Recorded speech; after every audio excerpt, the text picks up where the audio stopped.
redundancies and fossils. Swaddle your fragile masculine ego in bubble wrap. Mourn the passage of the halcyon days of yore. And pop a little blue pill before your final blaze of glory. This has never happened before, I swear. It's time to talk Tull to me. I usually can just talk Tull to you so easily. I'm just tired. It's embarrassing, but... I've got a headache. Yeah, I had too many glasses of wine. Welcome back. I am Omen Say. And I am Nick McGill. Together we are Feckless Momes. And this is Talk Tull to Me. An act of defiance against the ravages of time itself, in which Nick and I, faces dripping with anti-wrinkle cream, squeeze into our tights for one last turn on the prog rock catwalk. In haughty defiance of God's will, we will discuss every single song ever produced by the iconoclastic, fantastic, elastic rock group Jethro Tull. Against all probability and even in contradiction to nature, we will work our way through the entire Tull discography. Though our musical metaphors may start to sag, and though we may slip further and further into the didactic dementia, we will... kids these days, they don't make podcasts like they used to. You just don't understand. Yeah, you can't even make a joke these days, you know? Omen. Yeah. This week, pretty big week. It is. But before we get into the meat and potatoes, we're going to dive in to some a stack of correspondence. We are behind. We're going to try and plow through them. We're not even going to small talk. I hate talking to you. We're just going to read correspondence. No small talk Tull to you today. Nothing. Just the regular. Oh, here. Oh, look at this. Oh. I need more bullets. What? Why? The bird feeder's gotten out of hand again. Oh, man, have you been providing her bullets to begin with? I just as a stocking stuffer, yeah, but I didn't. I thought it was just for a hobby. What do you think you've been eating in your mince pies?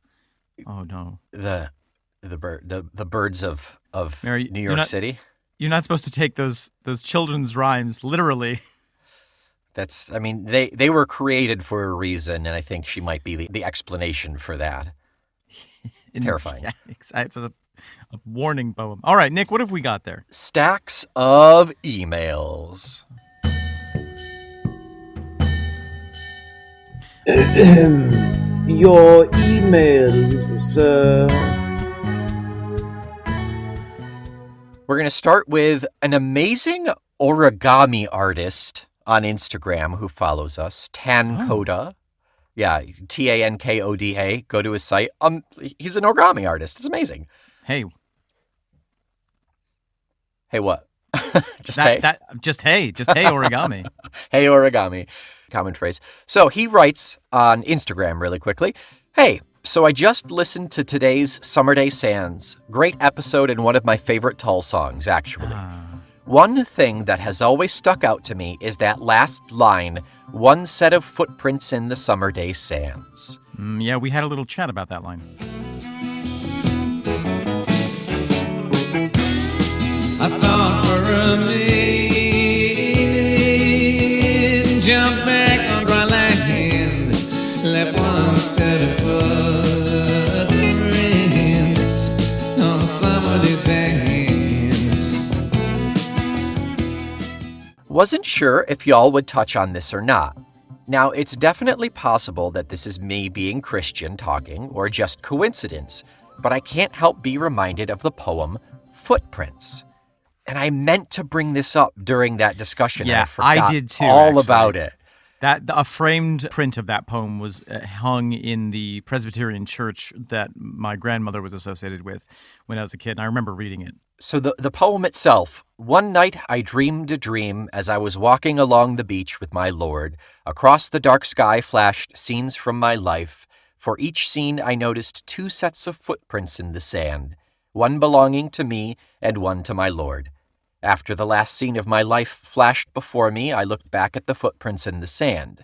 I noticed that at many times along the path of my life, especially at the very lowest and saddest times, there was only one set of footprints in the sand.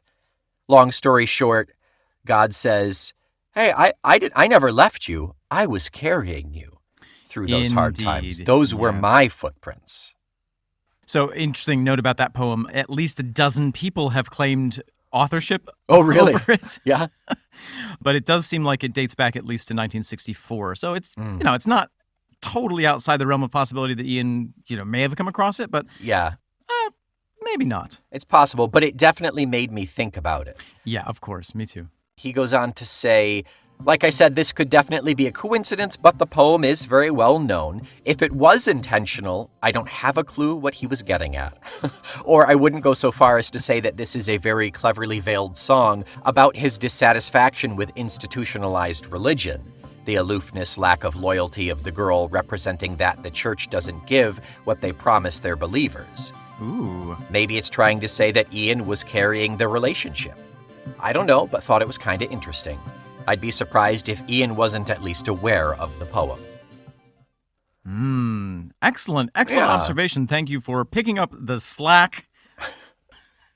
We failed to mention that. He carries on. He's got one more right after that. He says, crap, still thinking about it, and that kind of makes sense. He could be saying that a man is initially entranced with a passion-like love as he just discovers a religion or faith and is excited about what it promises. He begins to build plans around it like the boy did with the girl, but then she pulls out the ground underneath him and drives off to ensnare some other guy. There's only one set of footprints in the beach, not because she carried him, but because she really did abandon him and now he's drowning.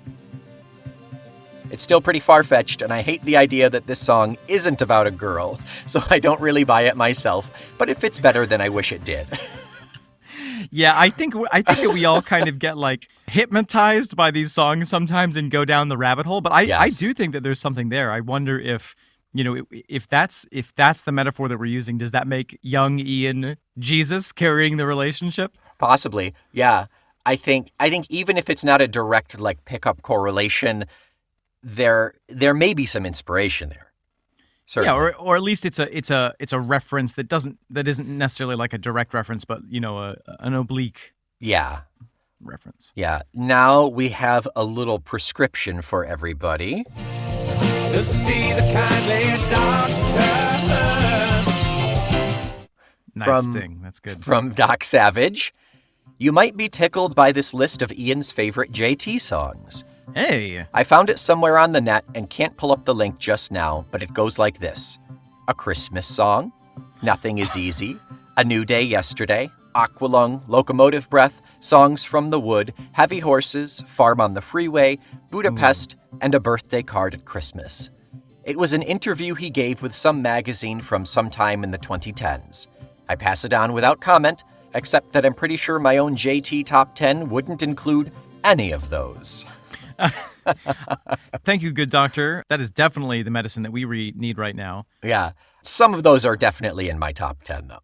Some of those are definitely in my top 10. Farm on the Freeway, Budapest. Oof, Budapest, Heavy Horses, Songs from the Wood. Yeah. Definitely, yeah. Yeah. Interesting, very interesting list. And then he reaches out after having finished the run of the War Child episodes, because he's still playing catch-up. Back in the teenage day, when I obsessed with Tull all the time, this was my least favorite of their records. I've said before, though, that when you momes are enthusiastic about a particular song, or anything else come to that, the thing takes on a whole new level, and so it proved with War Child. Thank you very much for making me laugh and making me revisit another bit of my youth. Even more, thank you for introducing me to the bonus songs, most of which I'd never heard before, never knew even existed. The instrumentals are fantastic.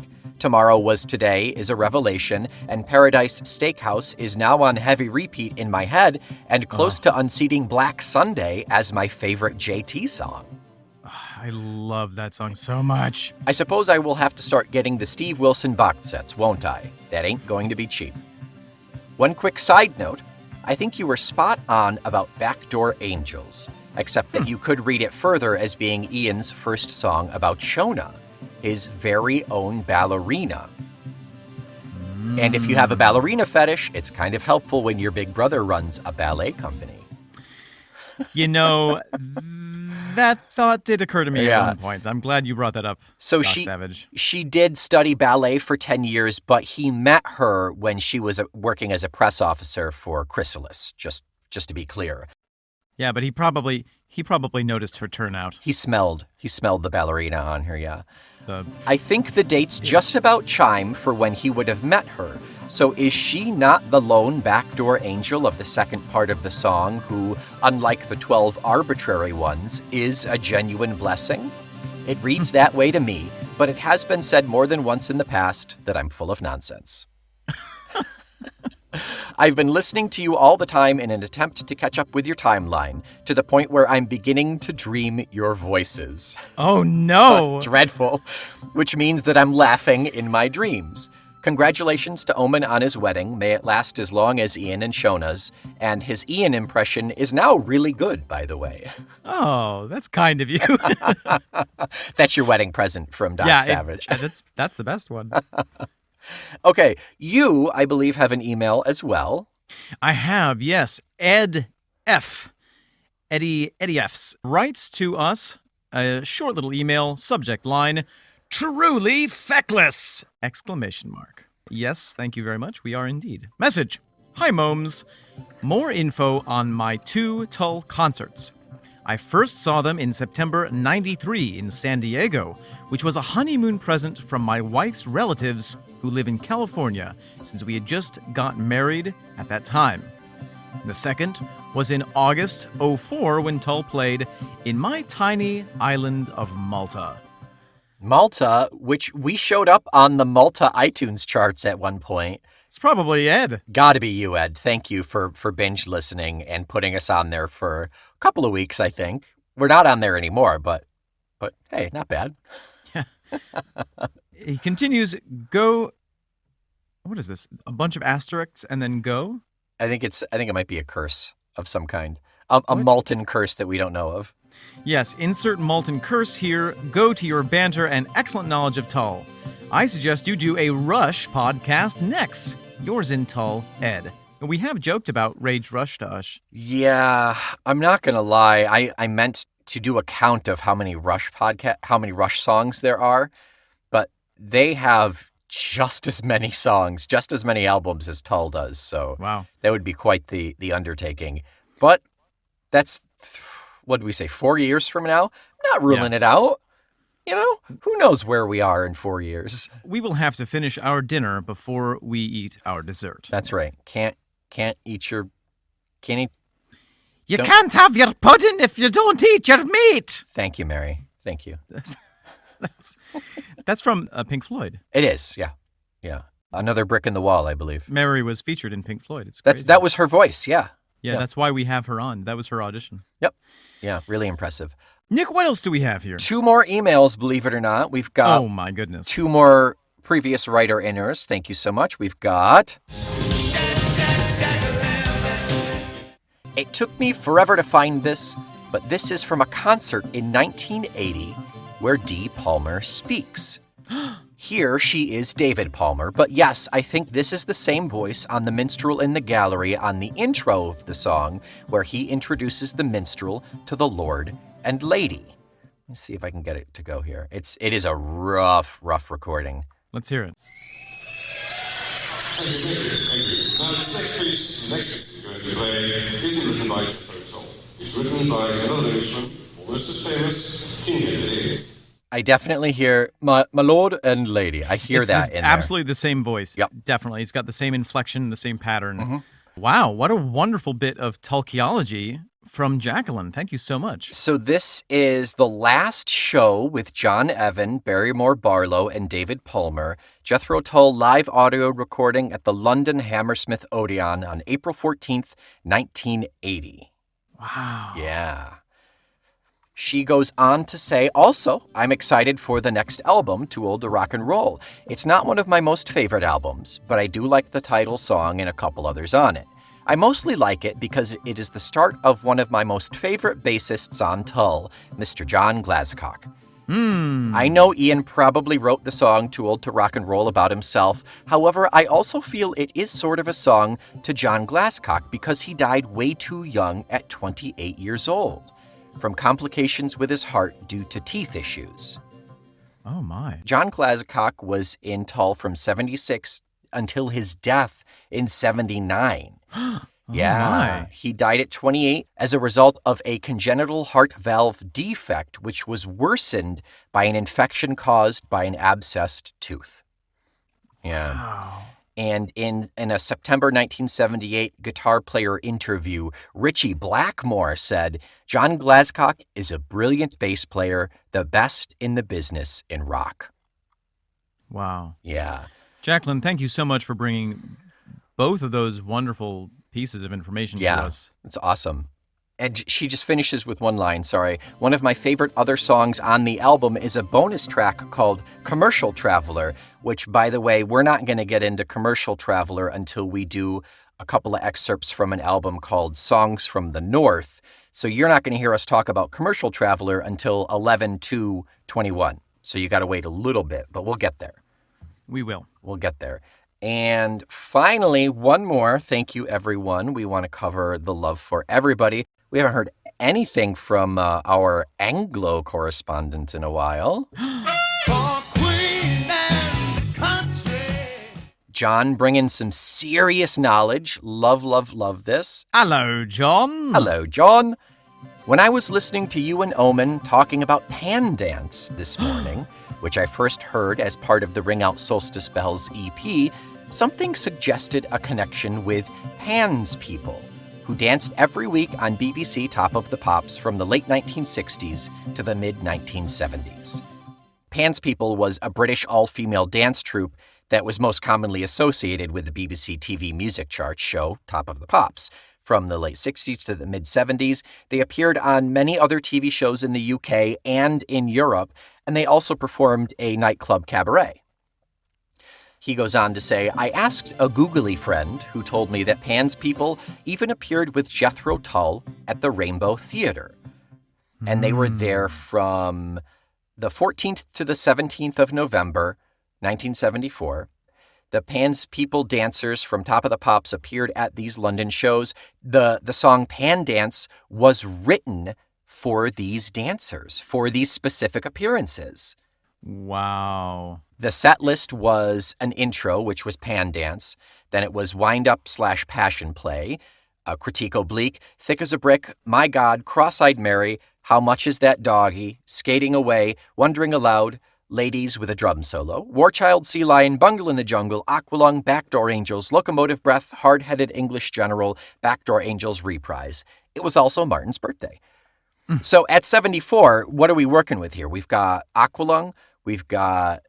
It's basically just songs from Aqualung and War Child, it looks like. Well, and Critique Oblique. Oh, that's true. Passion Play. It's from Passion Play, Yep. yeah. Yeah. So, Nick, I'm looking at some pictures of Pan's People, and I'm not surprised that Ian would want to write a song for them. Their costumes are really interesting. They range from kind of like what you think of as classic 70s disco to kind of go-go outfits to things that are more abstract, and they look really lovely. So the image I shared is Ian with 5 of the dancers, all of whom have their breasts exposed, save for like maroon nipple covers. And they all look to be having a happy old time. Yeah, that is the most genuine smile that I think I've ever seen from the face of Ian Anderson. John goes on, one of the group, Cherry Gillespie, can be seen dancing to Salamander with Ian, Martin, and Barrymore on tambourine on those Too Old to Rock and Roll like TV spot videos. Wow. There are plenty of more Pan's People videos on YouTube to set your pulses racing. Incidentally, I can still remember buying Too Old to Rock and Roll and Too Young to Die in a music shop in Hull when I was living a long way from home and was not very happy. I really liked it from the first time I heard it, and it lifted my spirits through the following months. So please be gentle with the songs on the podcasts. Thanks for everything, John. John, it's so good to hear from you. Thank you so much for that really amazing information. I'm just glad that we have listeners who really do the heavy lifting for us. There's no way that we would have known of this. That's it. We don't have the back knowledge for a lot of this. So without spending all of our waking moments really deep diving, it has become a forum. It has become a collective of knowledge, and I'm so grateful for everyone who is writing in and sharing this stuff that we just don't know about. Because then we can share that knowledge with everybody else listening who in turn did not know. And it's awesome. It's become such a great platform. If you haven't seen images of the Pans, people, do yourself a favor. Do a quick Google image search. They are lovely. And some of them are still alive. And wow. So much writing in there, Nick. Mm-hmm. Let's take a quick break. Quick little commercial break. And we'll come back to discuss the song of the podcast. Sure. Welcome back to the Paradise Steakhouse. We've got pean dance pancakes all night long. They're dripping in syrup. You won't have to eat ever again after you have them. Come on down to the Paradise Steakhouse and get your belly full of special pean dance pancakes. From midnight to 1 a.m., they come with a free cigarette. So, Nick. Yeah. Here we are. What we are indeed. is the song that we are talking Tull about today? So, 8 tracks in, we are finally talking the titular track off of this album, Too Old to Rock and Roll, Too Young to Die. Before we listen to that, I want to say I never had this album growing up when we first got into Tull. I don't think you did either, because if you had it, I would have had it. We would have made copies. So the only exposure I had to this song was the live album, A Little Light Music. And I want to play you the ending blurb after they played this song. I want to play you what Ian said here. Yes, please. Thank you very much. That was Too Old to Rock and Roll, and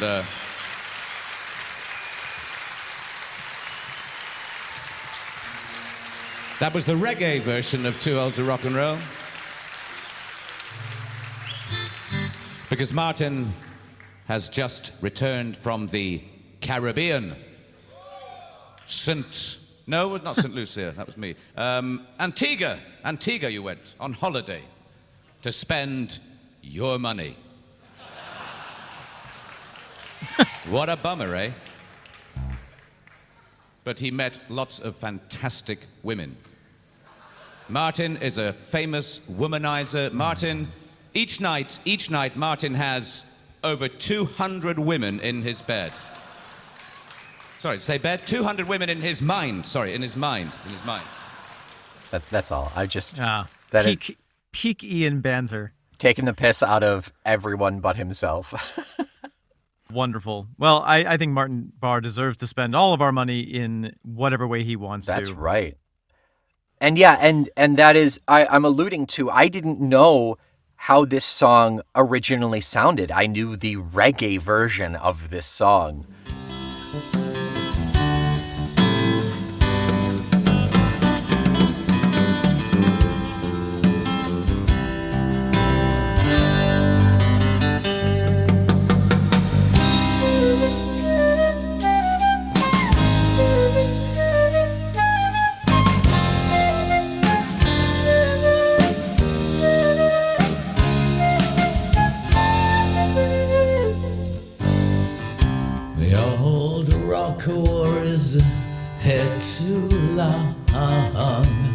Wore his trouser cuffs too tight. So my mind was a little blown when I heard the original, so... Well, lest we forget what the original sounds like, let's have a listen. Let's do it.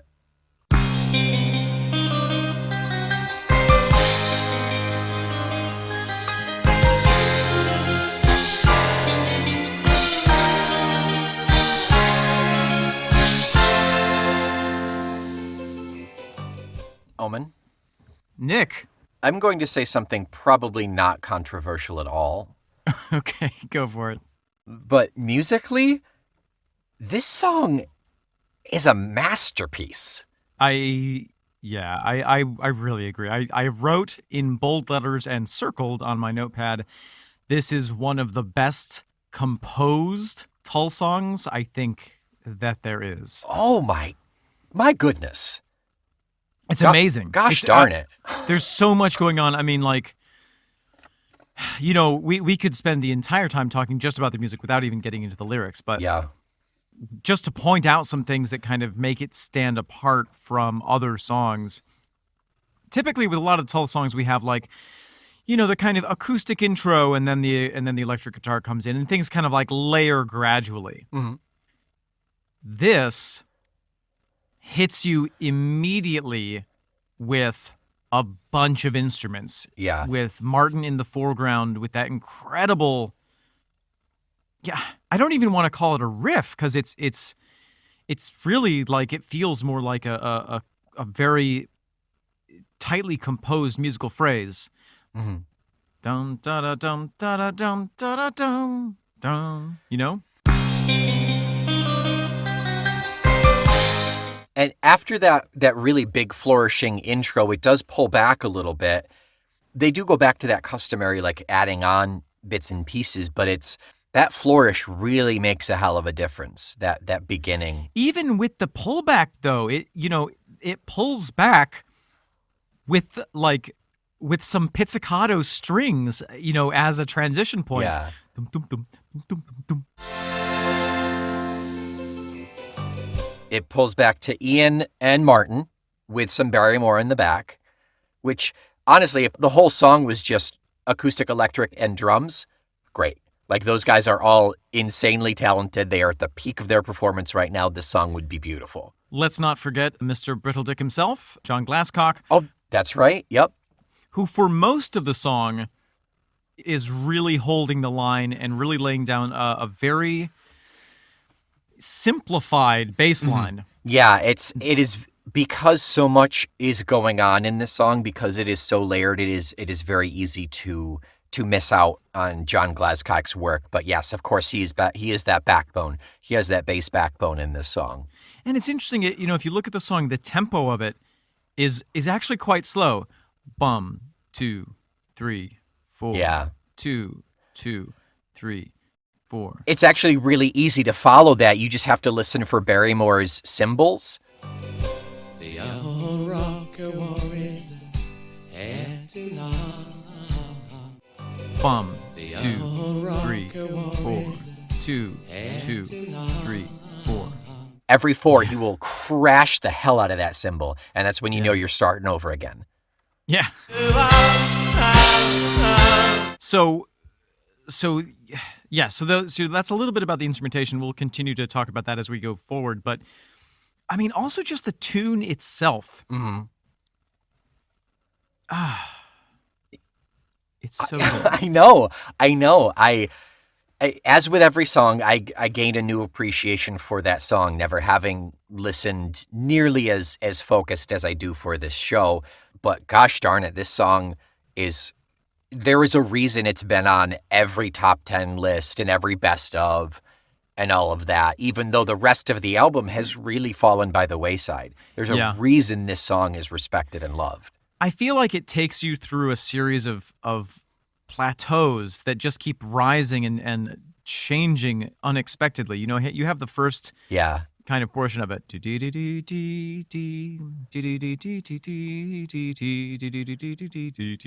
which is beautiful in itself. And then we move into the and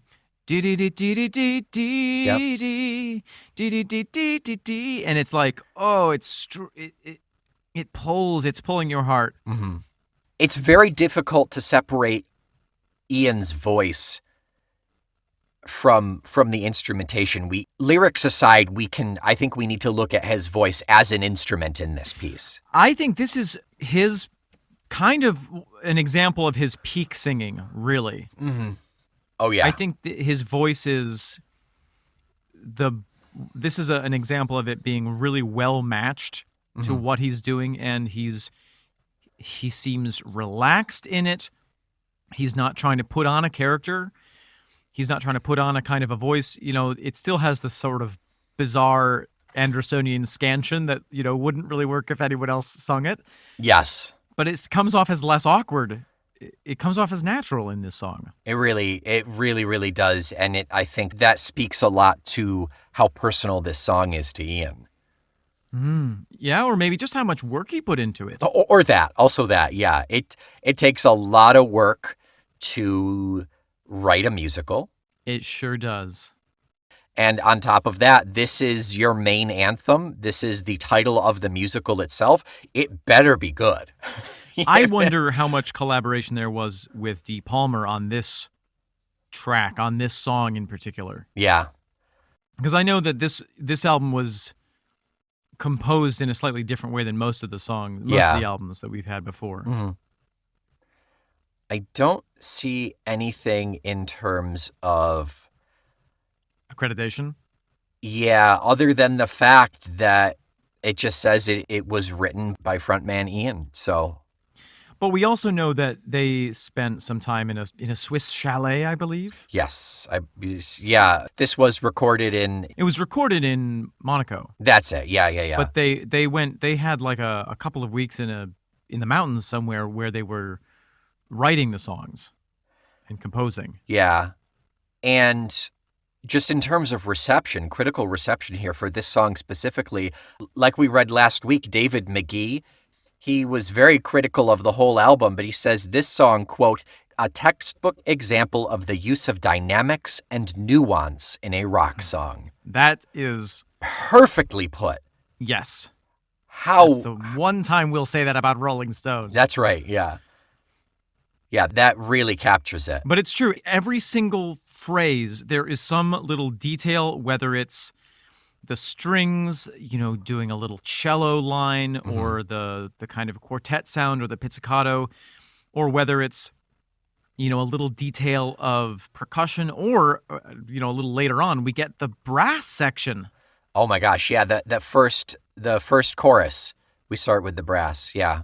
Now it's too to rock and roll,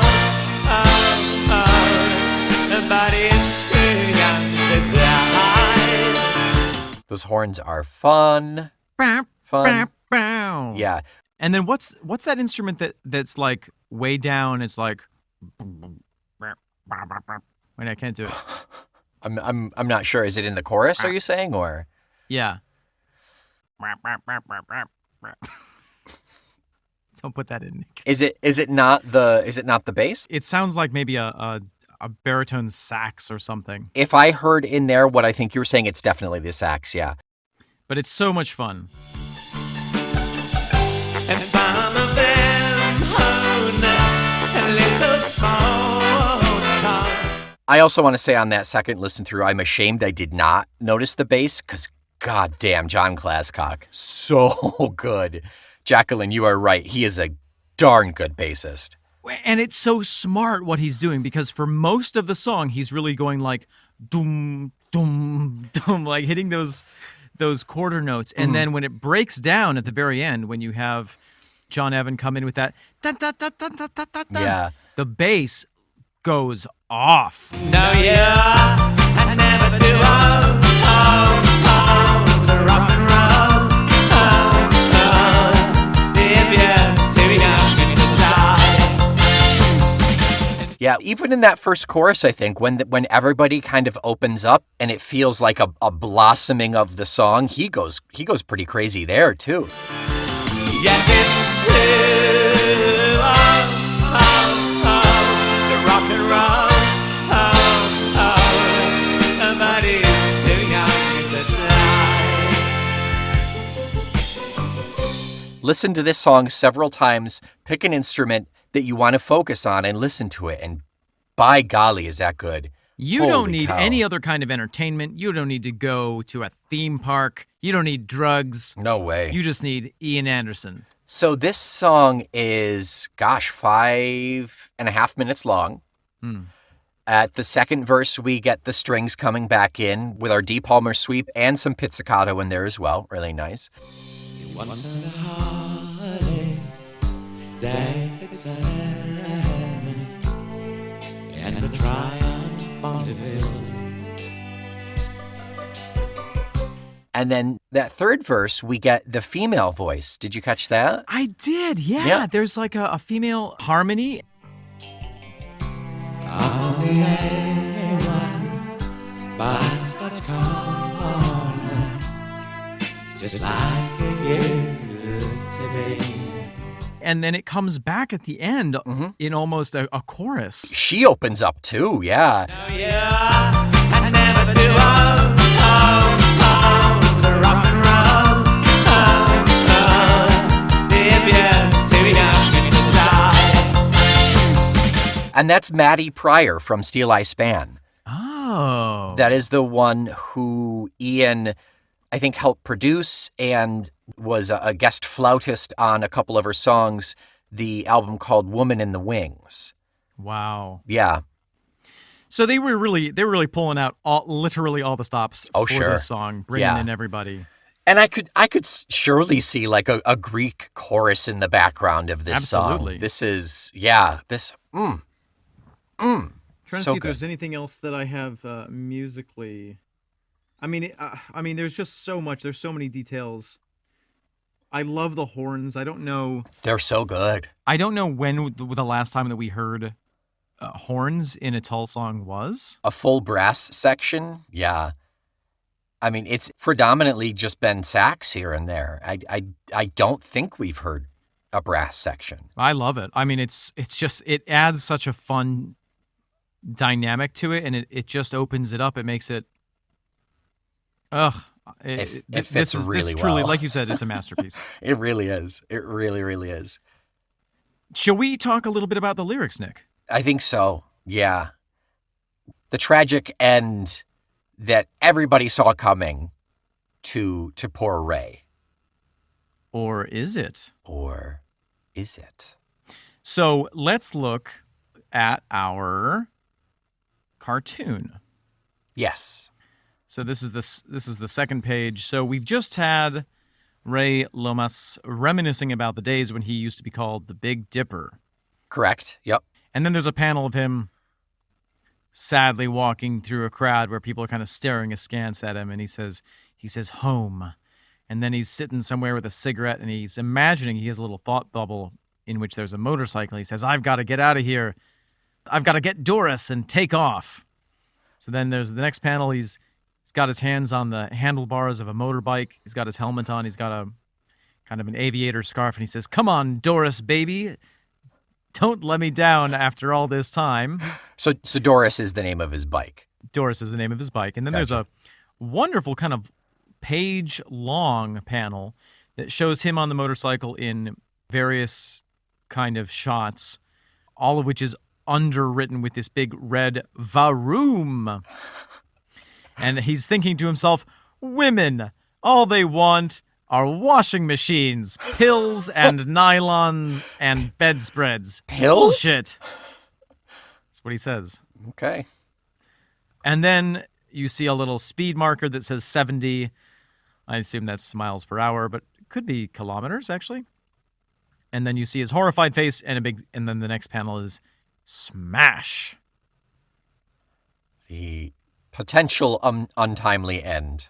Or maybe timely end, to be honest. The timely end. The pastime end.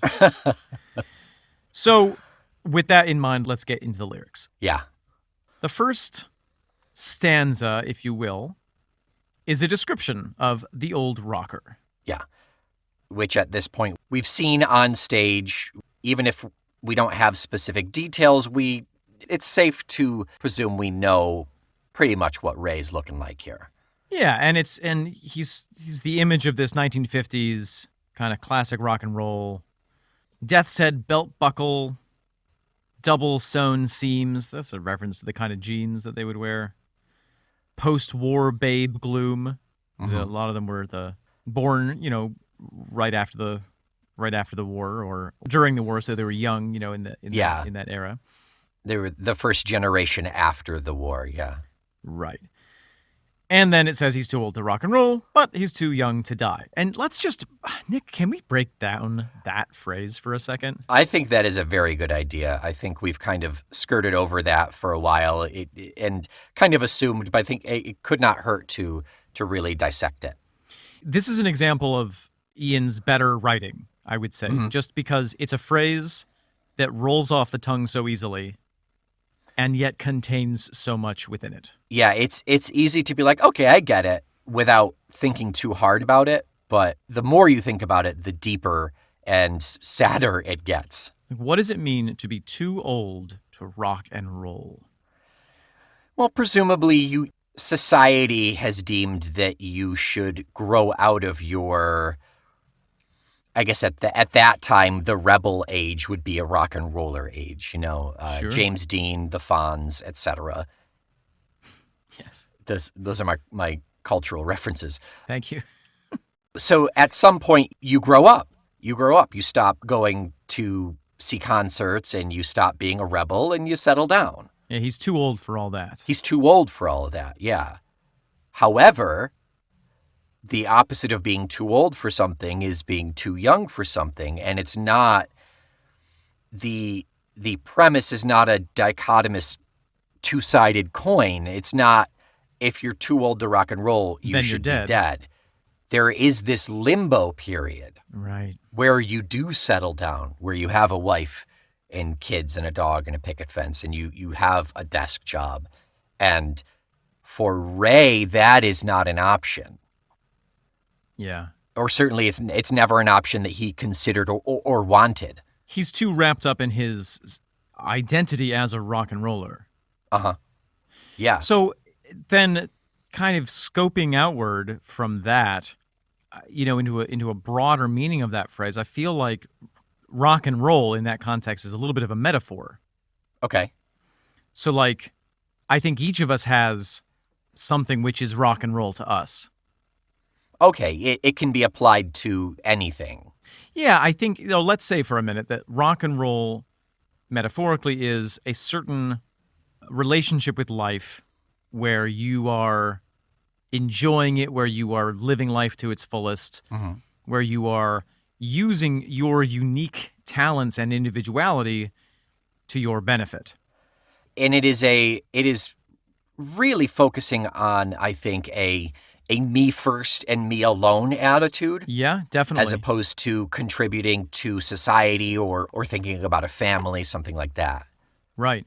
So, like you said, that limbo period between living life to the fullest extent that you can and death is horrifying. It's like then you're in prison. You're in a prison called existence. If you can't adapt and can't rewire your brain to be comfortable and enjoy this next step, it's going to be torture. Absolutely.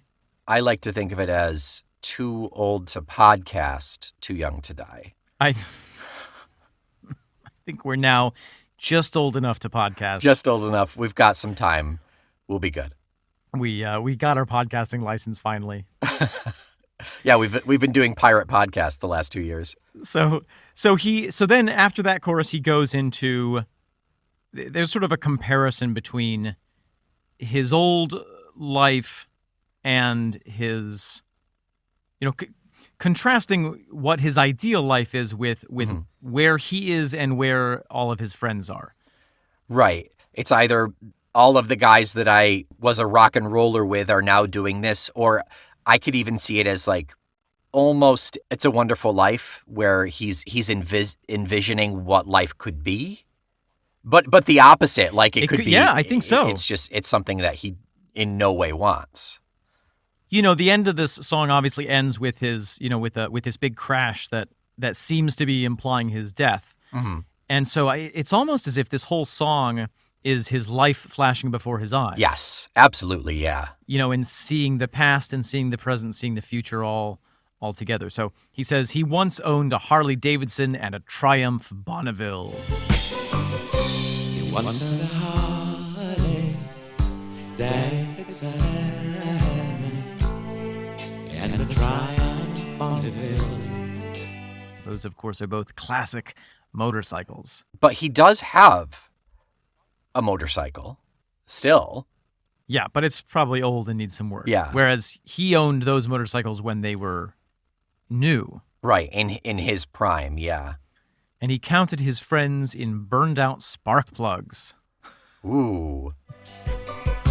Counted his friends in burnt-out spark plugs. That's very interesting, very unusual metaphor. It's poetic that fits perfectly with the whole overall feeling. Burnt out particular being a nice choice of words.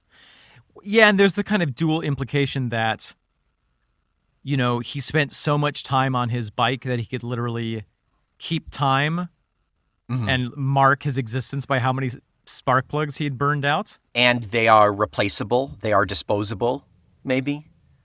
Sure.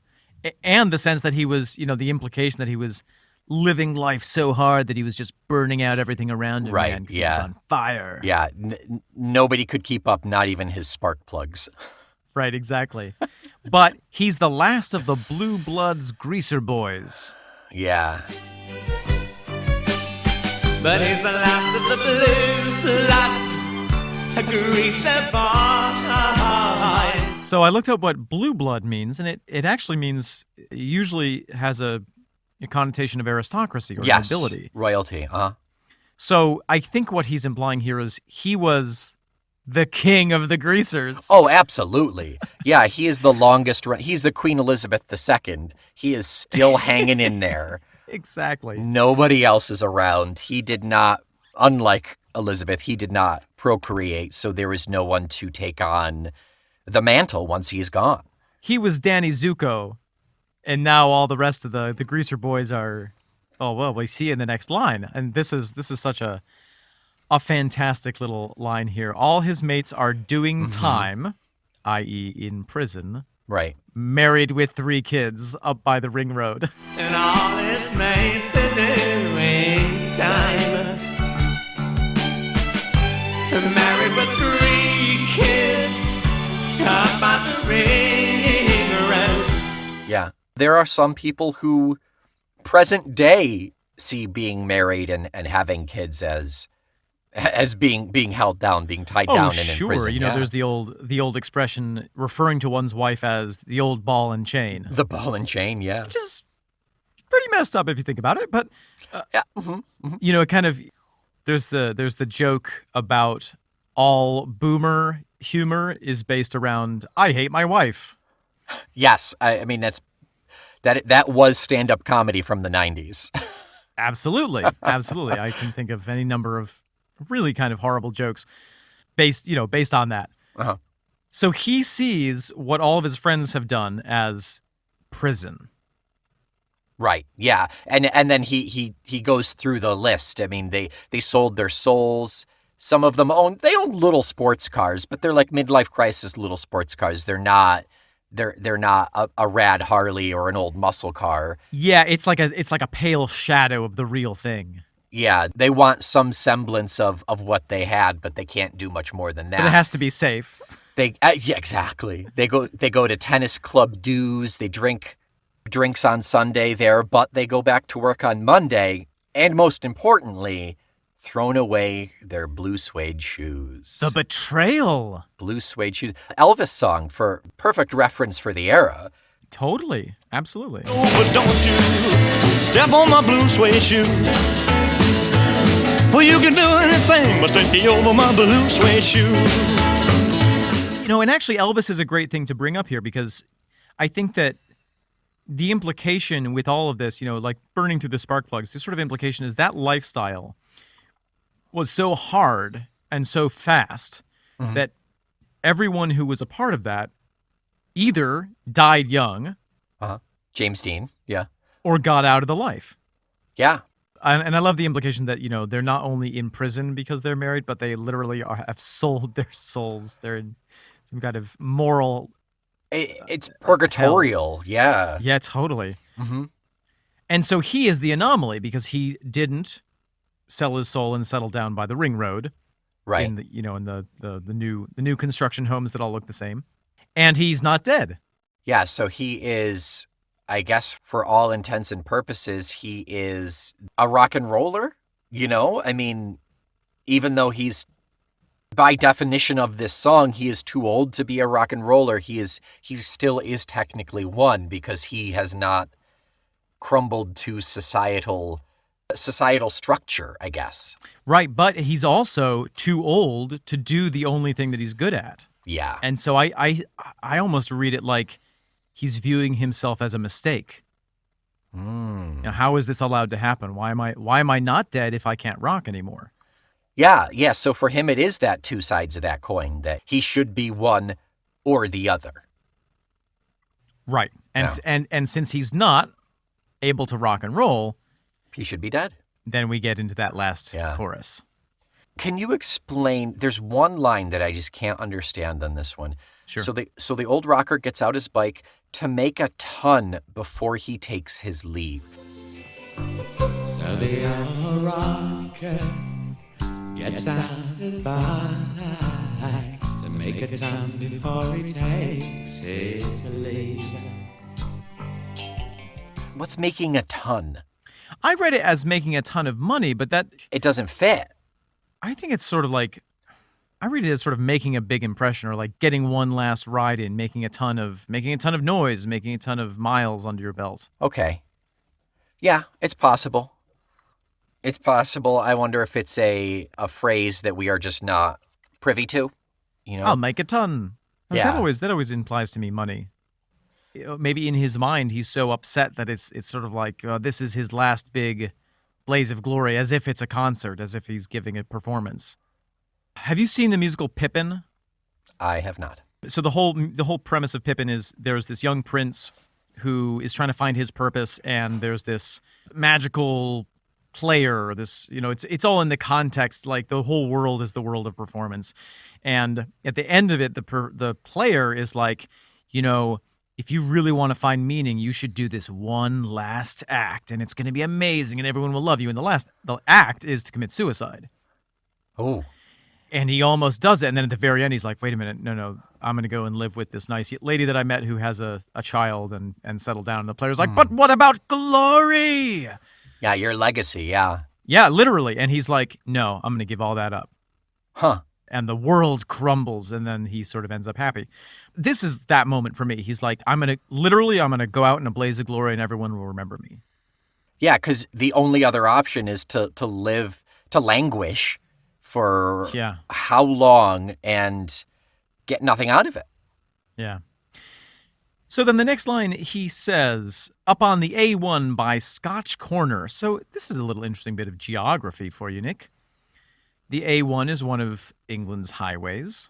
I looked up where Scotch Corner is, and it is very far north. It is 4 hours and 9 minutes drive from London. Whoa. It's up past Leeds. It's almost in Scotland. Okay. Or it's a little bit from Newcastle, and then I think after that you're pretty much, it was a bit more of England, but you're pretty close to Scotland. Sure. So he really went for it. Yeah, I mean, he put the pedal to the metal and just ripped and went until he couldn't go any longer. He rode Doris for all she was worth. And she was worth a lot, I would say. About 4 hours. 300 miles. And he hits the truck road doing around 120. That's quite fast. Yeah. With no room left to brake. And he hits the truck road doing around 120 with no room left to break. So then the question is, was this what was the level of intent here? Was he like, I know that I'm going to go and do this very specific thing, or is it just like he was riding so fast to kind of get away from his feelings that he lost control? Yeah, as he flies, tears in his eyes, his wind-whipped words echo the final take. And as he flies, tears in his eyes, his wind-whipped words echo the final take. So he's having an emotional moment, and it's either, what are those wind-whipped words? Is he saying goodbye? Is he just lamenting and he stops paying attention and therefore loses control. I think this is really open to interpretation here. Whenever I have an emotional breakdown, Nick, I try to do it when I'm not driving a vehicle at 120 miles an hour on a highway. Right. I mean, you weep in the Abarth, but you're driving in New York, so you can only go like... Yeah, I only weep when I'm parked. My favorite place to have an emotional breakdown is the bath. Can that please be a bumper sticker? I only weep when I'm parked. Yeah. Yeah. I make others weep when I drive. Oh, so bad. Yes. Yeah. I mean, the bath is the safest place to have an emotional breakdown. Yeah, highly recommend. Yeah. So, and then we have the repeated chorus. He was too old to rock and roll. And then, we have the breakdown musically. I almost see it as like, if we're imagining the stage play, that however they stage the motorcycle, that it goes abstract and like we see the motorcycle ascending to heaven in various parts and the Greek chorus comes out and he's like welcomed into the gates of the afterlife. He's in his rocker version of Valhalla. Sure. Okay. I like that. Rocker Valhalla. Yeah. Rockhala. Mm-hmm. Valraka. So this is a happy ending? Question mark? I'm not saying it's not. I think that's a genuine question. And you don't have an answer. I think that it's what he wanted in that moment. I think it's the logical conclusion that he came to. Of course, it's not the end of the story. Right. And then the fun thing with this, and the thing that I find so strange about the composition of this song is that it ends with this implied death, this implied suicide. But then the last couple of choruses, he switches it to, no, you're never too old to rock and roll if you're too young to die. It flips it on its head. Yeah. Which I love because it ends it with this note of hope. And, contrary to what the story is telling us, it kind of leaves me with the sense of like, oh, if you ever feel like you're too old to do the special thing that you're good at, nah. So, but does that mean that he made a mistake? I got it. Give it to me. You ready? Yeah. Take for your consideration one Ray Lomas, speeding along on his Triumph Bonaventure. On the A1, he has decided that he's too old to rock and roll. But is he? Find out in the Tully door. Okay, so he has reached this logical conclusion. I'm too old to rock and roll, but I'm too young to die. But if I'm too old to rock and roll, then I should be dead. Right. So he crashes his motorbike. He ascends to Rockhala. Uh-huh. And the divine spirit of rock and roll tells him, oh, no, Ray. Oh. You are mistaken. Okay. If you are too young to die, then you are not too old to rock and roll. I am sending you back to Earth to continue rocking. You know the thing, what do they call it? You know the thing where atheists gain religion in very dire circumstances? Deathbed Christians, I don't know. Yeah, or battlefield conversions, I think. Yes, yeah. I wonder if that's sort of the thing that's happening here. He's like, oh yeah, I just want to be, I'm done with life, man. I'm just going to ride my motorcycle. And then he starts to crash and he's like, actually, I could make this work. Let's do this. You know what? I've made a terrible mistake. Give me one more shot at it. So yeah, does he actually have an afterlife experience? Or is it really just chemicals and neurons firing in his brain to make him feel this way? I would ask, what is the difference? Exactly. Yeah, right. If I were staging this as a directeur, Nick, as a metteur en scène, I would want this to be a, out-of-body, almost end-of-life experience. Yeah, and the angel has his voice or something, so it's even more opaque. The angel has 13 arms and is playing 6 different Stratocasters. And he goes insane and has like 90 eyes. Isn't that what angels look like in the Old Testament? They're just exactly. like super weird. Yeah. They're really just like great old ones. Yes. Cthulhu and the like, yeah. I think it's great. I would love to see him ascending the plexiglass lit staircase and, dancing with whatever divine entity you have. And then the entity sends him back down as the stage goes dark on that last chorus. And then you wake up in the hospital bed, which we'll get to obviously next week. Yeah. Wow. Okay. Question for you, Nick. Yeah. Have you ever felt too old to quote unquote rock and roll? So if by rock and roll you mean play in the ball pit at Chuck E. Cheese, yes. Mm-hmm. Yes, the management has made it abundantly clear that I'm too old for that. Too old to rock and roll.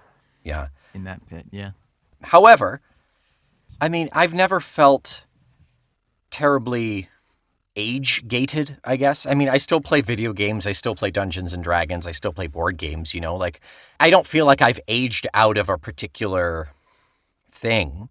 Yeah. However, I have had plenty of instances of imposter syndrome and being too much of an introvert to feel comfortable in certain situations. Sure.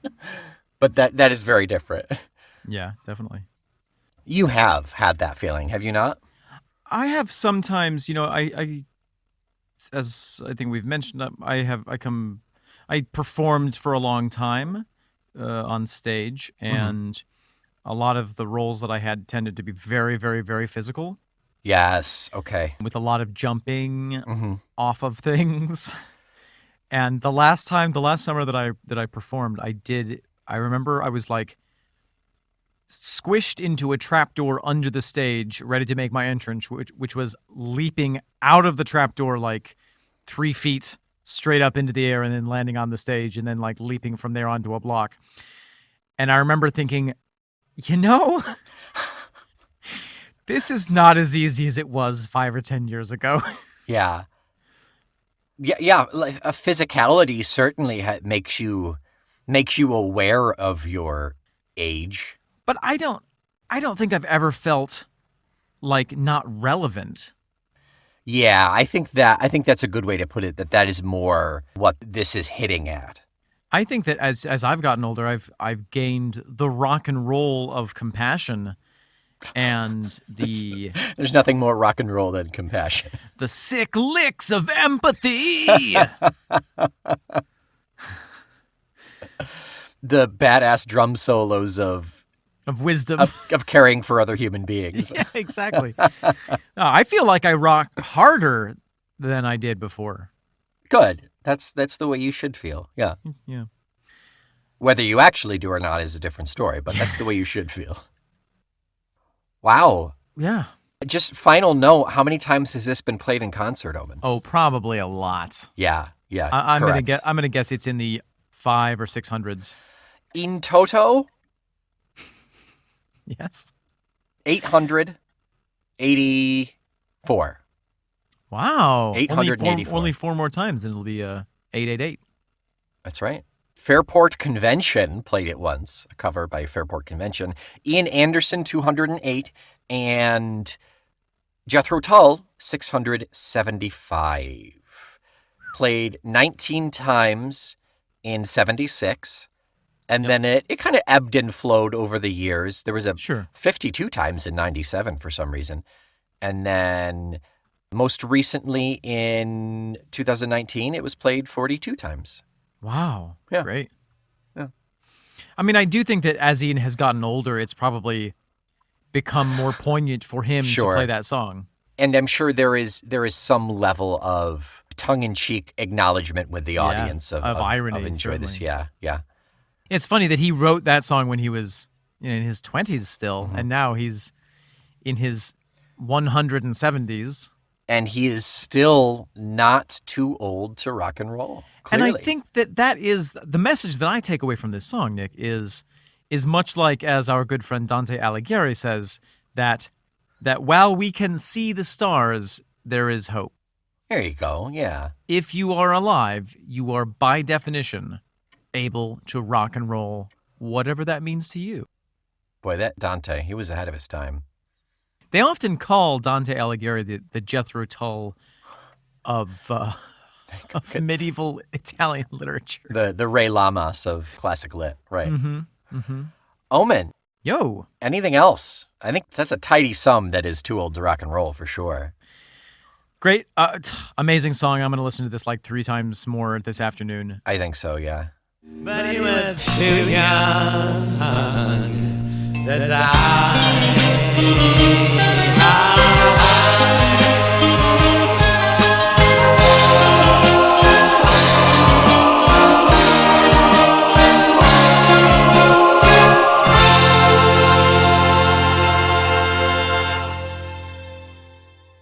What have we got next week? Boy, howdy, next week we are coming to the close of this album proper. We are on track 4 off of side B. It is Pied Piper. Pied Piper. Well, we look forward to that denouement. Until next week, if you are too young to die, you are not too old to rock and roll us a 5-star rating and positive review. The best way to leave a legacy in life is to leave us a review on our legacy. Get on the Harley Davidson of your keyboard and ride like a bat out of hell to YouTube, where you can recommend that people listen to our podcast on the Tull videos. Whew, God, I burned out the spark plug of that metaphor. Oh man, so many spark plugs gave themselves up to reach the end of that metaphor. It sure did. Until next week, I am Nick McGill. I am Ever Omen Sade. We are the legend and glory that is Feckless Momes. And this is the motorcycle that will never run out of gas. Talk Tull to me.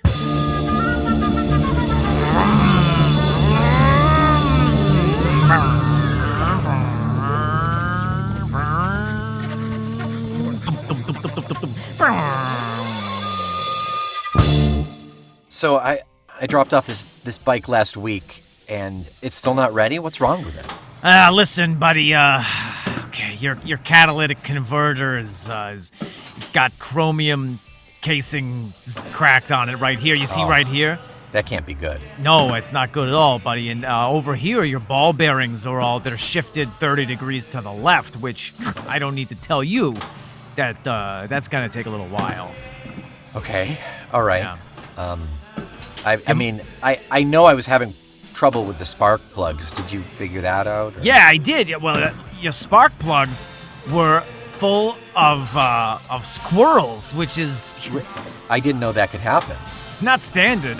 There's some kind of a nest that got built in there, and somebody chewed on the wires of your spark plugs, so we got to replace them, and we got to find a home for all the squirrels that were in there. Okay. Is that an extra fee, like a rehoming fee for the squirrel? It's going to be labor. Yeah, it's going to be labor. Wow, okay. Also, I would recommend that you stop filling your gas tank full of tomato juice. I read somewhere that like actually made it faster. Yeah, we get a lot of that in there. Got a lot of that in there. Didn't work, okay. And you know the absolute worst thing, and this is buddy, it's gonna be so expensive, I gotta tell you. Your muffler is full of Talk Tull to me. But I heard that was a proud member of the Feckless Moms Audio Network. It sure is, buddy. It sure is. And that's a bad thing? Listen, let me take you down to the Paradise Steakhouse. We'll get some pan-dance pancakes from my cousin Marge. We'll cheer you up. I knew your voice sounded familiar. So the